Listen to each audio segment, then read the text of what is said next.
Assalamu alaikum everyone. I hope you all are doing well. Today our topic is levels of protein structure.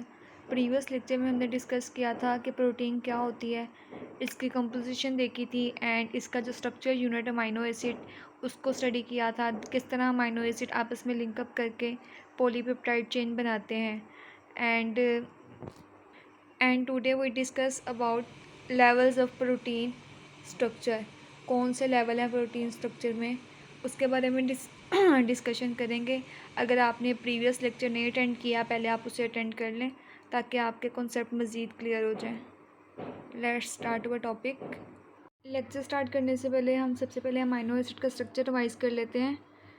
ये alpha carbon हमारे पास, एक तरफ हमारे पास होता है अमाइन ग्रुप, अल्फ़ा कार्बन पे हमारी hydrogen, R group and carboxyl group. ये था हमारे पास स्ट्रक्चर ऑफ अमाइनो एसिड। ये आर ग्रुप वेरी करने से हमारे पास क्या होगा, अमाइनो एसिड का नेम चेंज होता जाएगा with the variation of R group. ये था general structure of amino acid. अब ये वाली जो पूरी की पूरी साइड है अमाइनो एसिड की, ये हमारे पास क्या कंसिडर होगी, इसकी बैकबोन। ये carboxyl group, amine group and hydrogen, ये सारी की सारी इसमें आएगी बैकबोन। और ये वेरी करने से हमारे पास स्ट्रक्चर क्या करता जाएगा, वेरी करता जाएगा। Now talk about levels of protein structure. There are 4 level of protein structure. First one is primary, second one is secondary and third one is tertiary, then quaternary structure. ये 4 levels हैं जो आज हम discuss करेंगे। Primary में क्या होता है, सेकेंडरी में क्या होता है, टर्शरी में क्या होता है, क्वाटरनरी में क्या होता है। इनकी शेप देखेंगे, कंपोजिशन देखेंगे और क्या देखेंगे इनमें कौन कौन सी प्रॉपर्टीज़ होती हैं। ये हमने जो प्रोटीन लेवल्स को ऑर्गेनाइजेशन एंड सीक्वेंस के बेस पे कैटेगराइज किया है, ये हमने सीक्वेंस और अरेंजमेंट की बेस पे किया है। अब यहाँ पे हम देख लेते हैं कि प्राइमरी में क्या होता है। Primary structure the sequence of amino acid, sequence of amino acid in polypeptide chain, polypeptide chain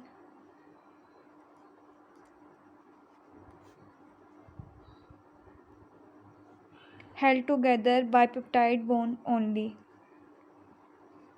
held together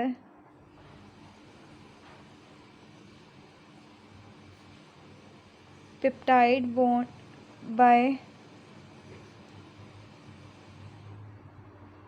peptide bond only। Primary structure में हमारे पास क्या होता है, जितने भी हमारे पास अमाइनो एसिड का सीक्वेंस होता है वो सिर्फ और सिर्फ पॉलीपेप्टाइड चेन के थ्रू आपस में लिंकअप हुआ होता है, जुड़ा हुआ होता है। सिर्फ और सिर्फ पॉलीपेप्टाइड, उसमें बॉन्ड होगा और कोई बॉन्ड नहीं होगा। अब यहाँ पे और जो इसमें सिमेट्री होगी हमारे पास अमाइनो एसिड की, वो क्या होगी, लीनियर होगी, बिल्कुल स्ट्रेट चेन में होगी, रैंडम में, ना ही ब्रांच में, ना बल्क में, ना ही ग्रुपिंग में, सिर्फ और सिर्फ स्ट्रेट चेन होगी हमारे पास। ये डिफरेंट हमारे पास अमाइनो एसिड है। अगर हमें याद हो कि हम अमाइनो एसिड की जो फर्स्ट, जैसे कि alanine, first 3 letters, glycerine, uracil, ये सारे के सारे डिफरेंट अमाइनो एसिड आप रिप्रेजेंट कर सकते हैं यहाँ पे। ये अमाइनो एसिड कंसिडर होंगे आपस में जो लिंकअप कर रहे हैं एक दूसरे के साथ। ये किसके थ्रू कर रहे हैं, पॉलीपेप्टाइड बॉन्ड के थ्रू कर रहे हैं। प्राइमरी स्ट्रक्चर में सिर्फ यही होता है कि सीक्वेंस ऑफ अमाइनो एसिड आपस में ज्वाइन होता है बाय पॉलीपेप्टाइड बॉन्ड के थ्रू। नेक्स्ट हमारे पास आता है सेकेंडरी स्ट्रक्चर। सेकेंडरी स्ट्रक्चर में देख लेते हैं क्या होता है। सेकेंडरी स्ट्रक्चर इसमें ये क्या होता है, सेकेंडरी स्ट्रक्चर में जो अमाइनो एसिड पॉलीपेप्टाइड चेन जब बन जाती है वो आपस में लिंकअप की भी होती है पेप्टाइड बॉन्ड, और उसके साथ साथ हाइड्रोजन बॉन्ड के साथ भी लिंकअप की भी होती है। ये स्ट्रेट नहीं होता हमारे पास, इसमें टू टाइप के बॉन्ड के साथ इनकी ज्वाइनिंग हुई भी होती है। First one is polypeptide bond and second one is hydrogen bond. Polypeptide chain is linked by यहाँ पे 2 टाइम आ गया, linked by peptide bond as well as hydrogen bond. This kind of structure is called secondary structure. इसकी example में आता है alpha helices आएगा और साथ में आएगा बीटा शीट। अब हम देख लेते हैं अल्फ़ा हेलिसिस में एंड बीटा हेलिसिस का स्ट्रक्चर कैसा होता है। अब यहाँ पे मैं सिलेक्टिव कुछ अमाइनो एसिड ड्रॉ कर रही हूँ। ये मैं हमारे पास आएगा बीटा शीट में आ जाएगा, ये हमारे पास एग्जांपल आएगी। एंड अल्फ़ा हेलिसिस में भी हम देख लेते हैं। अब यहाँ पे आपस में जो अमाइनो एसिड ज्वाइन कर रहे हैं ये लिंकअप करेंगे पॉलीपेप्टाइड बॉन्ड के थ्रू। एंड अब पॉलीपेप्टाइड बॉन्ड के थ्रू के साथ साथ वो ज्वाइन करेंगे आपस में हाइड्रोजन बॉन्डिंग के साथ। ये जो आपको डॉटेड में बॉन्ड नज़र आ रहा है, this one is hydrogen bonding. ये जो आपका अमाइनो एसिड के सेंटर में जो बॉन्ड नज़र आ रहा है ये हमारे पास है पॉलीपेप्टाइड बॉन्ड। ये हमारे पास सिमेट्री है बीटा शीट की। अब हम बात कर लेते हैं अल्फ़ा हेलिसिस में हमारे पास कॉइल्ड की फॉर्म में होगा लाइक दिस। ये भी सारी अमाइनो एसिड आपस में लिंकअप की हुई होंगी। यहाँ पे मैं डॉट से रिप्रेजेंट कर देती हूँ। हमारे पास ये डिफरेंट अमाइनो एसिड हैं सारी के सारी, और ये स्ट्रक्चर हमारे पास कॉइल्ड की फॉर्म में होगा अल्फ़ा हेलिसिस का। इसमें भी क्या होगा, आपस में जो उनके दरमियान लिंकेज है वो क्या पॉलीपेप्टाइड बॉन्ड होगा, पेप्टाइड बॉन्ड होगा। और साथ में अगर हम इसमें हाइड्रोजन बॉन्डिंग की बात करें तो वो इस फॉर्म में हमारे पास हाइड्रोजन बॉन्डिंग शो हो रही होगी। अब आपका कॉन्सेप्ट क्लियर हो गया होगा किस तरीके से हमारे पास सेकेंडरी में क्या सीक्वेंस होता है प्रोटीन का, एंड सेकेंडरी प्राइमरी में कैसा सीक्वेंस होता है और सेकेंडरी में कैसा होता है। इसमें हमारा स्ट्रक्चर इस फॉर्म में होता है, ट्विस्टिंग की फॉर्म में होता है, एंड कर्व जिगजैग होता है ये भी कह सकते हैं। इसमें हमारा कॉइल्ड की फॉर्म में होता है। तो ये हमारे पास जो स्ट्रक्चर है अल्फ़ा हेलिसिस में आ जाएगा।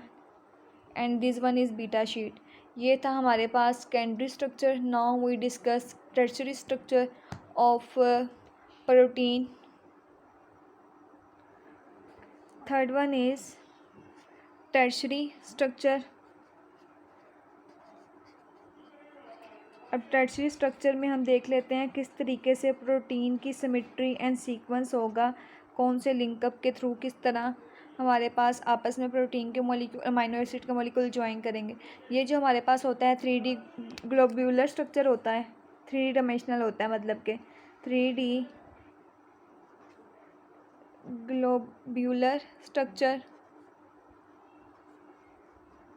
एंड इसके साथ साथ आपस में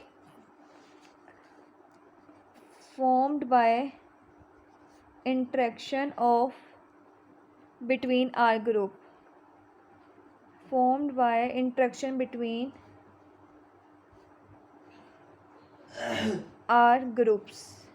R groups की इंट्रैक्शन करने से ये आपस में 3D हमारे पास ग्लोब्यूलर स्ट्रक्चर बनेगा। इस स्ट्रक्चर को हम क्या नेम देंगे, टर्शियरी स्ट्रक्चर ऑफ प्रोटीन। अब अगर हम previous primary and secondary structure की बात करें उसमें जो हमारे सीक्वेंस है डिपेंड करता है बैकबोन पे। आर ग्रुप इन्वॉल्व नहीं होता।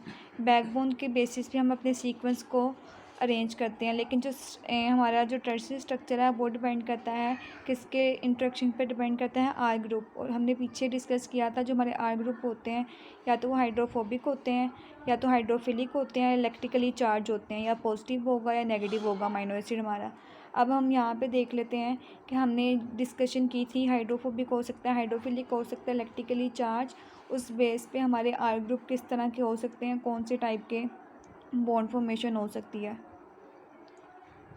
अब यहाँ पे हमारे पास first one is salt bridges and ionic interaction bond होगी। डाइसल्फाइड ब्रिजेस भी हो सकते हैं अमाइनो एसिड के between, sulphur to sulphur link होगा। तो सल्फर टू सल्फर जब लिंक होगा तो वो किस में फॉल करेगा, डाइसल्फाइड ब्रिजेस में। एंड हाइड्रोफोबिक इंट्रैक्शन हो सकती है, मतलब कि वाटर रिपेलेंट हो सकते हैं। तो उसमें हमारे पास जो फोर्सेस आएंगी वो आएंगी London dispersion forces. And last one is hydrogen bonding. अगर इस तरह की ये डिफरेंट टाइप ऑफ ये बॉन्डिंग जब आ जाएगी तो हमारे पास जो स्ट्रक्चर बनेगा अमाइनो एसिड का बहुत कम्प्लेक्स बन जाएगा। तो बहुत कॉम्प्लिकेटेड ग्लोब्यूलर फॉर्म बन जाएगी। अगर हम स्ट्रक्चर की बात करें तो हमारे पास इस तरह का कम्प्लेक्स स्ट्रक्चर प्रोटीन का फॉर्म हो जाएगा। तो ये हमारे पास फॉल करेगा किस में, टर्शियरी में करेगा।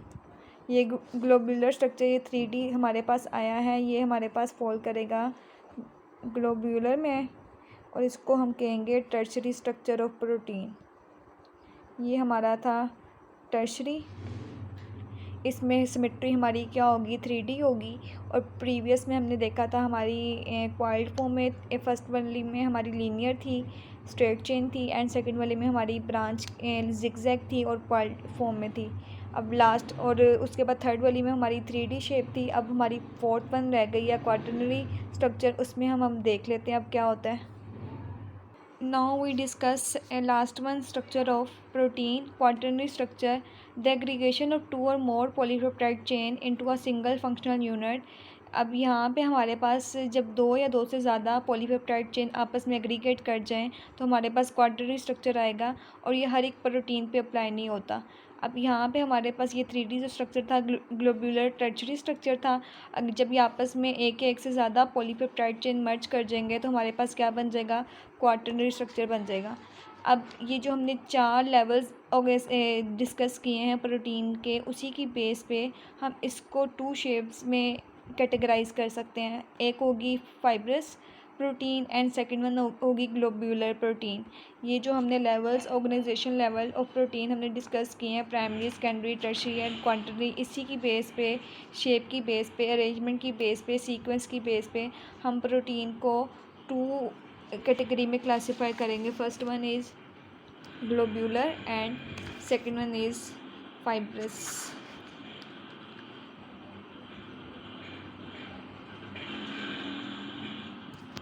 अब शेप की बेस पे हमारे पास 2 टाइप आती हैं। First one is fibrous and second one is globular. अब फाइब्रस में हमारे पास क्या होता है, जो अमीनो एसिड होते हैं वो आपस में स्ट्रेट चेन के थ्रू आपस में अटैच होते हैं, और इसमें हमारे पास एग्जांपल आएंगे केराटिन, मायोसिन, एक्टिन, और इसमें कोई टर्शियरी स्ट्रक्चर इन्वॉल्व नहीं होता। ऑन द अदर हैंड अगर हम ग्लोब्यूलर की बात करें, इसमें हमारा टर्शियरी स्ट्रक्चर इन्वॉल्व होता है और अमीनो एसिड आपस में अटैच हुए हुए होते हैं ग्लोब्यूलर मैनर में, और ये वाटर में सोल्यूबल होते हैं। और इसके एग्जाम्पल में हमारे पास आएगा हीमोग्लोबिन आएगा, मायोग्लोबिन आएगा, एंजाइम आएगा। ये डिफ्रेंशिएट था between fibrous protein and globular protein. यहाँ पे हमारा टॉपिक कवर अप होता है। इंशाल्लाह हम नेक्स्ट टॉपिक में न्यू बायोमोलिक्यूल स्टार्ट करेंगे। यहाँ पे हमारा प्रोटीन वाला टॉपिक ऑलमोस्ट अल्हम्दुलिल्लाह डन हो गया है। अगर कोई भी कन्फ्यूजन हो, कोई भी क्वेश्चन हो, कोई मसला हो, आप पूछ सकते हैं। इंशाल्लाह मिलेंगे नेक्स्ट लेक्चर में। Thank you so much for watching. जज़ाकल्लाह।